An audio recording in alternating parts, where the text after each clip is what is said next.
नाज़रीन, रुपया पैसा में आपको खुशामदीद कहते हैं। मैं हूं अली नासिर। ये कमेंट मैं पढ़ता रहता हूं सोशल मीडिया पे, कभी कभार हमारा वीडियो जाता है तो एक अजीब व गरीब किस्म का कमेंट मैंने कल पढ़ा। बात यह कि महंगाई की निशानदेही करने पर, बेरोज़गारी की निशानदेही करने पर एक साहब लिखते हैं कि जनाब ये एक एजेंडा है हुकूमत को या हमारे फाजिल वज़ीर आज़म को डिफेम करने का और लोगों को मिसलीड करने का। ज़ाहिर बात है कोई भी एंकर हो उसके दिल को दुख पहुंचेगा कि यार ऐसी बात कोई क्यों करे, जबकि मैं तो इमरान खान को बहुत पसंद भी करता हूं और मैं तो टीवी के ऊपर कहता भी हूं, वांगे दोहल कहता हूं कि मैं उनको पसंद करता हूं और उनको पसंद करता आ रहा हूं। तो ज़ाहिर बात है दिल को एक दुख पहुँचता है। तो मैंने सोचा मैं पता करूँ, ऐसे ही जैसे एक बंदे को तजस्सुस होता है। मैंने क्लिक किया, देखा तो वो जो भी साहब थे, नाम नहीं लेता, lives in Dubai from Karachi. मैंने दिल में सोचा कि इन्हीं लोगों ने वजीर आजम इमरान खान साहब को नुकसान पहुंचाया है, इन्हीं लोगों ने पाकिस्तान तहरीक इंसाफ को नुकसान पहुंचाया है, जो हमारे मुल्क में रहते तो नहीं हैं लेकिन हमारे जामिन होने का और हमारे नुमाइंदे होने का दावा करते हैं। सोशल मीडिया पर इनके नाम तो पाकिस्तानियों वाले ही हैं ना, हैं तो ये पाकिस्तानी ही। खैर उस मुल्क में खैर अपनी खूब ख्वारी करने के बाद भी इनको शरीयत तो मिलेगी नहीं। शरीयत तो जाकर इनको अमेरिका, बरतानिया और दीगर और यूरोपीय ममालिक में ही मिलेगी जिनके खिलाफ ये एहतजाज करते हैं। सीधी जो बात है यार, बताओ कौन सा अरब मुल्क तुम्हें देता है शरीयत? कोई नहीं देता ना। देते वहीं हो, हैं वहां जाके अपना कनाडा में, यूएसए में, यूके में, यूरोपीय ममालिक में, ऑस्ट्रेलिया में जाके शरीयत लेते हो। गलत बोल रहा हूं क्या? लेकिन to cut the long story short, मैं आज वजीर आजम इमरान खान साहब आपसे मुखातिब होकर यह कहना चाहता हूं कि ओवरसीज पाकिस्तानियों की बातों में आकर, जिनका मैं बड़ा एहतराम करता हूं, मैं ओवरसीज पाकिस्तानियों का भी एहतराम करता हूं, मैं इमरान खान का भी एहतराम करता हूं, लेकिन सर वो लोग जो हमारे साथ नहीं रहते, हमारे घर में नहीं रहते, वो हमारे घर के फैसले ना करें तो अच्छा है। बुरा ना माने भाई वो तमाम लोग। पैसे भेज देने से बाप अपने बाप होने की दावेदारी नहीं कर सकता। बाप को घर का चौकीदार भी बनना पड़ता है, औलाद से लेकर वालदैन का खिदमतगार भी बनना पड़ता है। ओवरसीज पाकिस्तानी बहुत अच्छे हैं, वो हमारी कफालत में लगे हुए हैं, लेकिन यह मत भूलें कि घर के फैसले वही करेगा जो घर में रहेगा। भले जुल्फी बुखारी साहब को बुरा लगे या अच्छा लगे, क्योंकि वो ओवरसीज पाकिस्तानियों के वजीर हैं और वजीर आजम इमरान खान साहब के कान में जाके कहते हैं ओवरसीज पाकिस्तानी को ये चाहिए, ओवरसीज पाकिस्तानी को वो चाहिए, ओवरसीज पाकिस्तानी बरतानिया से बीमारी लाना चाहता है, ओवरसीज पाकिस्तानी को आने दो। तो सर ये बातें मैं नहीं करूंगा और ना मैं सुनूंगा, क्योंकि मैं आपका सिंसियर आदमी हूं। अगर मेरे माँ बाप मेरे सिंसियर ना होते और मुझे बचपन में ना डांटते जब मैं पढ़ता नहीं था, तो आज सर इस मिंबर के ऊपर ना बैठा होता। वैसे बहुत सारे लोग अनपढ़ भी आ गए, लेकिन सर ये समझना पड़ेगा, आपको सुनना पड़ेगा, आपको सुनना पड़ेगा। ये तमाम ड्रामेबाज जो बेवजह आई लव आई के बर्गर पप्पू सारे लगे हुए ना सर आपकी रेस के अंदर, ये आपको कुछ नहीं देंगे, ये किसी के नहीं है। मैं आपको सच बोल रहा हूं वजीर आजम इमरान खान साहब, ये भूखा पाकिस्तानी जो टीवी देख रहा है, ये प्यासा पाकिस्तानी जो टीवी देख रहा है, ये आदमी जो सुबह शाम मेहनत करता है, इसने आपको वोट डाला है, ये आपसे सच्ची मोहब्बत करता है। सर अमीर की मोहब्बत अच्छी नहीं होती सर, बुरा ना मानिएगा। ये लोग जो रिक्शा चला रहा है, ये जो बाइक पे जा रहा है, बीवी की खिदमत कर रहा है, जोरू का गुलाम, ये करेगा सर आपको वोट, ये डालेगा आपको। ये बच्ची बड़े होकर आपको वोट डालेगी। ये बस पर जाते लोग जिनको उम्मीद है आपसे ये वोट डालेंगे, ये बर्गर पप्पू चू बच्चे जो हैं, ये आपको नहीं डालेंगे वोट। ये वोट वाले दिन घर पे बैठेंगे हम, और जो है वो अम्मी की लिपस्टिक या नेल पॉलिश लेकर या निशान लगा के बोलेंगे आई वोटेड। ये नहीं देंगे आपको वोट। हाँ साहब, ये गरीब देगा, मुफलिस देगा, ये देगा आपको वोट। ये सिंसियर रहेगा आपके साथ। इनके लिए काम करो, इनके लिए खिदमत करो, इनकी खिदमत करो। आप हुक्मरान हो, इनको अमीरों को मिल जाएगा जो इनको चाहिए, लेकिन इनको नहीं मिलेगा, इनको नहीं मिलेगा। सर ये सुबह में जो दिहाड़ीदार जा रहा है, ये बस पे लटकता हुआ जा रहा है, ये इनको नहीं मिलेगा कुछ भी। ये हम लोग आपके सिंसियर हैं जो आपको बता रहे हैं कि आपके क्या ऐब है, जो वाह वाह वाह वाह वाह वाह करके कर रहे हैं, ये क्या खाक आपके साथ होंगे सर? ये जितने मैं नाम नहीं लेता इनका, ये आप नहीं होंगे तो नवाज शरीफ होगा, नवाज शरीफ के पास चले जाएंगे, नवाज शरीफ नहीं होगा तो आसिफ जरदारी होगा, ये उसके काबीना में जाके बैठ जाएंगे, ये अब्दुल हफीज शेख आपका सिंसियर होगा, ये कल आप देख लेना मुझसे साइन करा लो, नवाज शरीफ इसको नौकरी देगा, ये वापस आ जाएगा। सर ये तमाम लोग आपके सिंसियर नहीं, हम आपके सिंसियर हैं। मेरी आंखों से पता लगता है, मेरे दिल से पता लगता है कि ये मैं और ये अवाम जिन्होंने आपको वोट डाले हैं, कोई उम्मीद है, तवक्को है। आप कहते हैं मैं छोड़ूंगा नहीं, वो भी आज़ाद लंदन में, ये यहाँ पे सियासी कैंपेन है, शहबाज साहब भी घूम रहे हैं फिर रहे हैं। वैसे I like Shahbaz Sharif also, वो नवाज शरीफ साहब से ज़्यादा शहबाज शरीफ पसंद है। वैसे मैं आपको बताऊँ खान साहब, मैं एक छोटी सी ब्रेक पे जा रहा हूँ। आप कह रहे थे बात किसी से भी की जा सकती है, डिस्कशन किसी से भी की जा सकती है, तो मैं ये कह रहा था ज़रा शहबाज शरीफ साहब से भी बात कर लेते। मेरे कहने पे आपने साहब से बात की, PDM को तोड़ दिया, तो मेरे कहने पे शहबाज शरीफ से भी बात कर लें, हो सकता है कोई अफाका हो। Let's take a short break.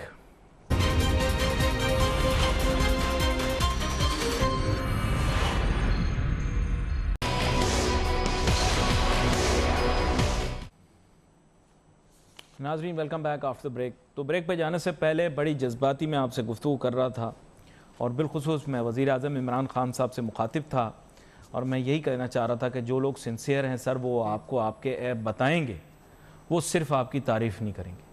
माँ बाप देखें बच्चे को कभी कभार डांटते भी हैं, पाकिस्तान में तो मारते भी हैं, तो बात यह है कि वो भला ही चाह रहे होते हैं। बच्चा रोता है फिर भी अपनी माँ की गोद में आता है, अपने बाप से लिपटता है, क्योंकि उसे पता है उसका सिंसियर कौन है। वज़ीर आज़म इमरान खान, एक गुजारिश है, जो लोग आपसे सिंसियर हैं ना यार, उनको आप अपने गले से लगाओ, और जो लोग इनसिंसियर हैं ना, सिर्फ मुफाद के लिए आपके साथ सेल्फी खिंचवाने के लिए आए हैं, उनको अपने थोड़ा सा दूर करो। यकीन करो कुछ ना कुछ अफाका कामयाबी ज़रूर होगी, मैं आपको बता रहा हूँ ये बात। खैर मेरे साथ बहुत ही अहम मेहमान शामिल गुफ्तगू हैं, जनाब मोहम्मद शहबाज साहब। वेलकम करता हूँ सर आपको शो। जी वालेकुम जी, कैसे हैं आप? ठीक हैं अली भाई? अल्लाह का करम है। मौजूद थोड़ा सा अजीब सा है मोहम्मद शहबाज साहब, बात कुछ ऐसी है कि मैं तो देखें उन लोगों में से नहीं हूँ जो छुपाता है अपनी पॉलिटिकल एफिलिएशन। में तो क्लियर कट बोल देता हूँ कि मैं वज़ीर आज़म इमरान खान का सिंपैथाइज़र हूँ, लेकिन इसके बावजूद मैं उनको क्रिटिसाइज़ करने का हक रखता हूँ, और मैं उनकी क्रिटिसिज्म के अंदर, मीडिया के अंदर काफ़ी मैं बात करता हूँ उनकी इकोनॉमिक पॉलिसीज़ की। लेकिन सर बात यह है कि चंद लोग ऐसे हैं जो कि सिर्फ वाह वाह और खुशामद में मसरूफ़ हैं, और वज़ीर आज़म इमरान खान को भी मिसगाइड कर रहे हैं, PTI की गवर्नमेंट को भी मिसगाइड कर रहे हैं। इसमें से अक्सरियत जो है ओवरसीज़ पाकिस्तानीज़ की है, और चंद लोग ऐसे हैं जो कि उनके कुर्बो जवार में यानी बहुत नज़दीक हैं वज़ीर आज़म इमरान खान के, उनको रियलिटी पता नहीं लगने दे रहे। रियलिटी क्या है मोहम्मद शहबाज साहब, मैं ये जानना चाहता हूँ। जी बहुत शुक्रिया अली भाई। बिल्कुल जैसे आप PTI के वेल विशर हैं, उसी तरह मैंने तो बल्कि अभी NA-75 में इलेक्शन हुआ था, दोबारा इलेक्शन हुआ था, मैंने 2 दफ़ा PTI को वोट दिया है। तो मैं समझता हूँ कि जो बंदा PTI का वेल विशर है, PTI का लवर है, या PTI को वोट कास्ट करता है, उसका हक ज्यादा बनता है कि वो तनकीद करे जब उसकी गवर्नमेंट जो है वो कोई गलत काम करती है। अब जाहिर सी बात, जो मुखालिफ पार्टी होती है उनका तो एजेंडा होता है ना क्रिटिसाइज करना, चाहे वो अच्छा काम करे चाहे वो बुरा काम करे। तो ये बिल्कुल बात आपकी ठीक है कि बच्चा जब बुरा काम करता है तो जो घर का सरपरस्त होता है या वालिद होता है वो बच्चे को डांटता है उसकी भलाई के लिए। और अगर हम फर्ज को किसी बात को क्रिटिसाइज कर रहे हैं या जो डार्क साइड है गवर्नमेंट को वो बता रहे हैं या दिखा रहे हैं, तो इसका मतलब ये नहीं है कि हम उनको क्रिटिसाइज करें, इसका मतलब ये कि हम उनको अब वो चीजें दिखाना चाह रहे हैं, बताना चाह रहे हैं जो वो इग्नोर कर रहे हैं। जहां तक बात अब हो रही है गवर्नमेंट के, जैसे प्राइम मिनिस्टर साहब जो हैं वो अक्सर अखबारात में ये चीजें पढ़ता हूं मैं कि जी उन्होंने अपनी जो मीडिया टीम है उसको ये कहा है, बाकायदा उन्होंने उसको पाबंद किया है कि आप गवर्नमेंट के जो अच्छे काम हैं वो बताएं।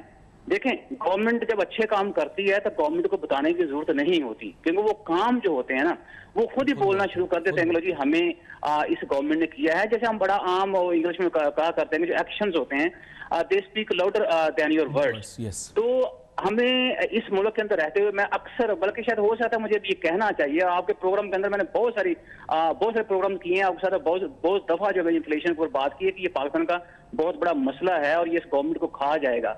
और मैं अब खैर मुझे कहना नहीं चाहिए क्योंकि मायूसी गुनाह होता है, लेकिन मैं समझता हूँ कि मैं सिर्फ अब मायूस हो चुका हूँ।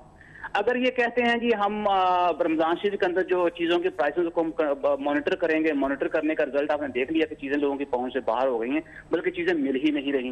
जब ये कहते हैं घबराएं नहीं, भी अब तो घबराना हमारा बनता है, अब तो हम घबरा रहे हैं कि जो अब कर रहे हैं उसको घबराएं ना और क्या करें। तो खुदारा डॉक्यूमेंटेशन या जो लफाजी है उससे बाहर निकलें। अब नहीं बाहर निकलेंगे तो फिर कब काम करेंगे? मतलब कि आधे से ज्यादा टाइम हो गया गवर्नमेंट का गुजर चुका है वो बातें करते हुए। आम आदमी बेचारा जो वहीं का वहीं बैठा हुआ है, living cost day by day उसकी बढ़ती जा रही है। और इस मुल्क में मैं बड़ा हैरान हूं कि वीकली इन्फ्लेशन जो 18% से भी ज्यादा बढ़ रहा है जी। तो लोग बेचारे इन हालात में कैसे जिएंगे? I don't know.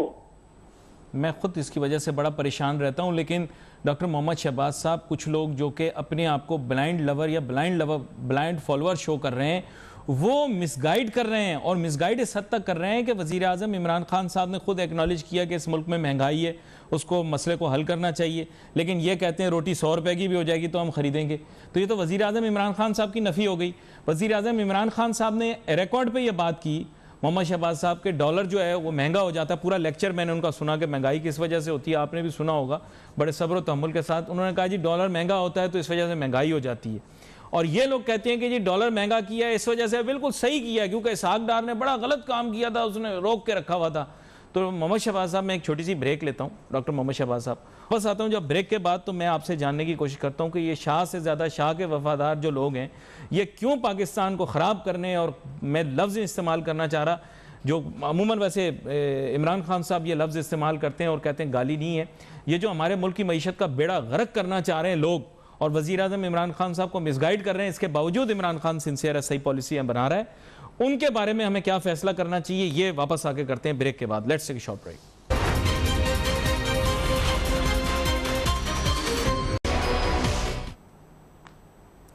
PVFA के पैटर्न इन चीफ जनाब वहीद अहमद साहब भी हमें ज्वाइन कर चुके हैं।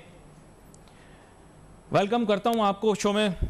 वहीद साहब, कुछ इस तरह की बात है कि आज कुछ इस तरह इत्तेफाक सा हो गया कि ज़्यादातर लोग वज़ीर आज़म इमरान खान साहब के सिंपथाइज़र ही प्रोग्राम के ऊपर मौजूद हैं, और हम सब लोग कोशिश यही कर रहे हैं कि हम ऐसी बातें करें जिससे वज़ीर आज़म इमरान खान साहब मुतासिर होकर चीज़ों को एड्रेस करें। आप भी काफ़ी दफ़ा निशानदेही करते हैं सोशल मीडिया के ऊपर कि वज़ीर आज़म इमरान खान साहब मुल्क की मईशत के लिए अच्छे काम कर रहे हैं, हम एक्नॉलेज करते हैं। लेकिन मेन इशू ये है कि आपके, मेरे या इवन के शहबाज साहब जिस तबके से ताल्लुक़ रखते हैं, यानी upper middle class, educated class, इन लोगों के वोट से इमरान खान साहब ऊपर नहीं आएंगे। वज़ीर आज़म इमरान खान साहब अवाम यानी कौम की दिल से आगे बढ़े हैं, जिन्होंने उनको वोट किया है, हार्ट लैंड ऑफ पाकिस्तान। उनके मसाइल हल करने के मुतालिक संजीदा हो जाने या उनको कहना कि संजीदा हो जाएं, इसमें क्या खराबी है? जी अस्सलाम वालेकुम जी। पहले तो आपको रमज़ान मुबारक हो। आपको भी बिल्कुल। जी, बात ये कि रमज़ान में हमेशा हम ये बात सुनते हैं और बस पे हम डिस्कस भी करते हैं कि रमज़ान जैसे ही आता है और महंगाई की तरफ चीज़ें ऊपर की तरफ चले जाती हैं। बात ये है कि हमने काफ़ी बार डिस्कस किया है कि क्या इसका हल होना चाहिए, क्या तरीक़ेकार होना चाहिए। मेरे ख्याल से ये चीज़ें तो हम 12-13 साल से देख रहे हैं, मगर चीज़ें वैसे ही चल रही हैं, कोई चेंज नहीं आया इसके अंदर। हमने हमेशा बात की सिस्टम डेवलप करने के लिए, मगर आज तक सिस्टम डेवलप नहीं होता। यहाँ पे शख्सियतें आती हैं, अगर कोई अच्छा काम कर जाती है फिर उनका नाम रह जाता है। यस, तरक्की तो उसमें होती है जो सिस्टम डेवलप कर दे। अगर मैं मिसाल दूं यूरोप की और दूसरे मुल्कों की, वहाँ नाम नहीं आता, वहाँ सिस्टम के साथ लोग आते हैं और चले जाते हैं। तो जब तक इस हमारे मुल्क में सिस्टम डेवलप नहीं होगा, हम आगे तरक्की की तरफ नहीं जा सकते। अगर कोई आया, एक बंदा अच्छा काम कर गया, फिर दूसरा आया, उसने वो चीजें उस तरह नहीं लेके आया। मेरा ये कहना है कि हम सिस्टम को डेवलप कर लें, जो भी आता रहे वो सिस्टम को लेके चले, तो ये तरक्की होगी मुल्क की। जिस तरह हम सब्जियों और फलों की बात करते हैं कि रमजान में उसकी कीमतें बढ़ जाती हैं, और मैंने हमेशा ये कहा है 3-4 दिन तक ये इसकी प्राइसें इंक्रीज हो जाती है, क्योंकि डिमांड एंड सप्लाई के ऊपर ये बिजनेस होता है। कोई इसको जो है अपने कोल्ड स्टोरेज में या कोई रख नहीं सकते। पेरिशेबल आइटम्स होते हैं कि एक दिन नहीं बेचना पड़ता, अगले दिन तो ये खराब हो जाता है। 3-4 दिन तक प्राइसें इंक्रीज रहेगी, उसके बाद एक पांचवें रोजे तक ये प्राइसें नीचे आना शुरू हो जाती है। और फिर हमारे रिटेलर हजरात क्या करते हैं, फिर वो एक कह देते हैं जी पीछे से महंगे। अच्छा, लेकिन मैं यहाँ आपको जरा सा इंटरप्ट करूंगा। मैं आपसे कहना चाहता हूँ कि आप भी क्योंकि इस शोबे से वाबस्ते हैं, तो आप फार्म टू मार्केट डायरेक्ट आ गए हैं, बल्कि डायरेक्ट जिसे आप कह सकते हैं कि B2C सिस्टम चला रहे हैं। मैं ये कहता हूं कि बाकी लोगों को भी फिर इसी मॉडल पर वर्क करना चाहिए। कल मैं देख रहा था एक फाजिल किसी प्रोग्राम के ऊपर एनालिस्ट से, वो बता रहे थे आरती इतना लेता है, आरती उतना लेता है, आरती इतना लेता है। तो भाई आप डायरेक्ट आ जाओ, फिर फार्म टू मार्केट आ जाओ, डायरेक्ट आ जाओ, फार्म टू कस्टमर, क्या बुराई उसमें? देखें जी, बात ये कि जो आरती जो मंडी का बिजनेस है ना, ये पूरी दुनिया में होता है। कोई ऐसा नहीं है कि दुनिया का मैकेनिज्म बदल दें। तो ये जो बिजनेस होता है, मिडिल मैन है, देखें वो इन्वेस्टमेंट करता है ग्रोअर के ऊपर, वो भी पैसा लगाता है, तो फिर उसको भी जो कमीशन होता है कोई 7% चार्ज करता है, कोई 10% करता है।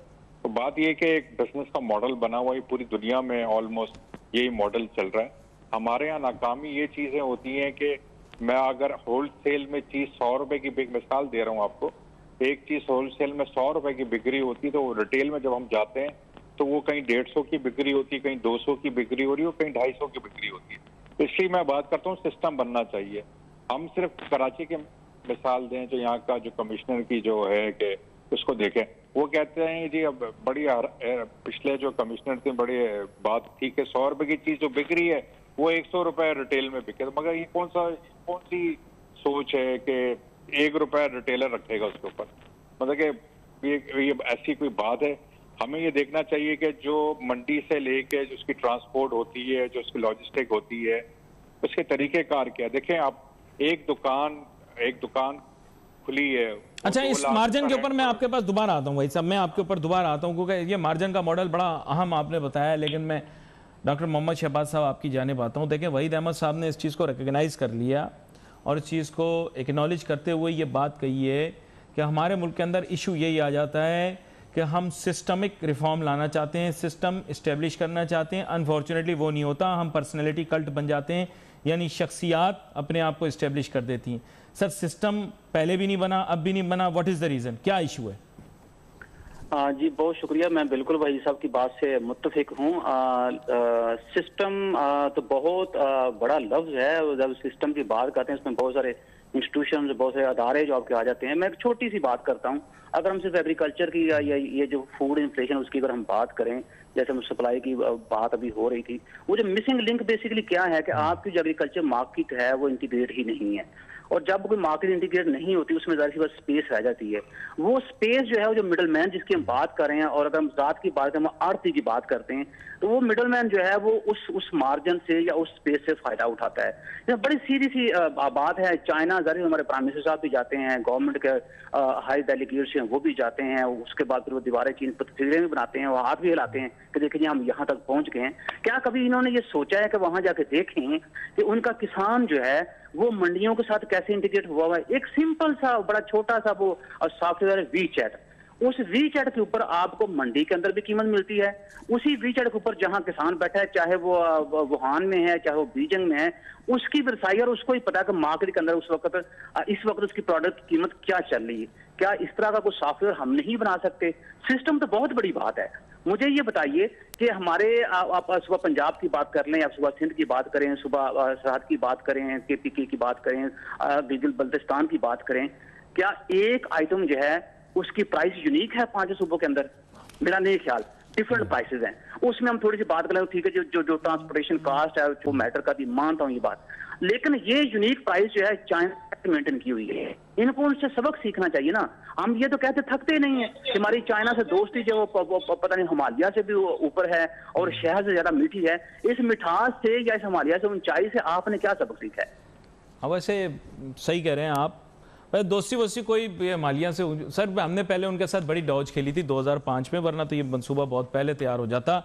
बस ये तो कहने की बातें होती हैं, हमने बना ली। देखें अभी फिर मेरी और आपकी एक आने वाले दिनों के अंदर सीपैक पर भी गुफ्तगू होगी। डॉक्टर मोहम्मद शहबाज साहब, मैं वही साहब की जानिब जाता हूँ। वही साहब, आपने बात सुनी डॉक्टर मोहम्मद शहबाज साहब की, इन्होंने कहा कि चाइना के अंदर ये सिस्टम लागू है स्टैंडर्डाइज प्राइसिंग का और तमाम लोगों के पास इंफॉर्मेशन मौजूद होती है। इसमें क्या खामी खराबी अगर पाकिस्तान में भी ये निज़ाम लागू कर दिया जाए? देखें कि बात ये कि हम मिसालें दे रहे हैं चाइना की, उसकी बात है कि हर जगह आड़ती होते हैं।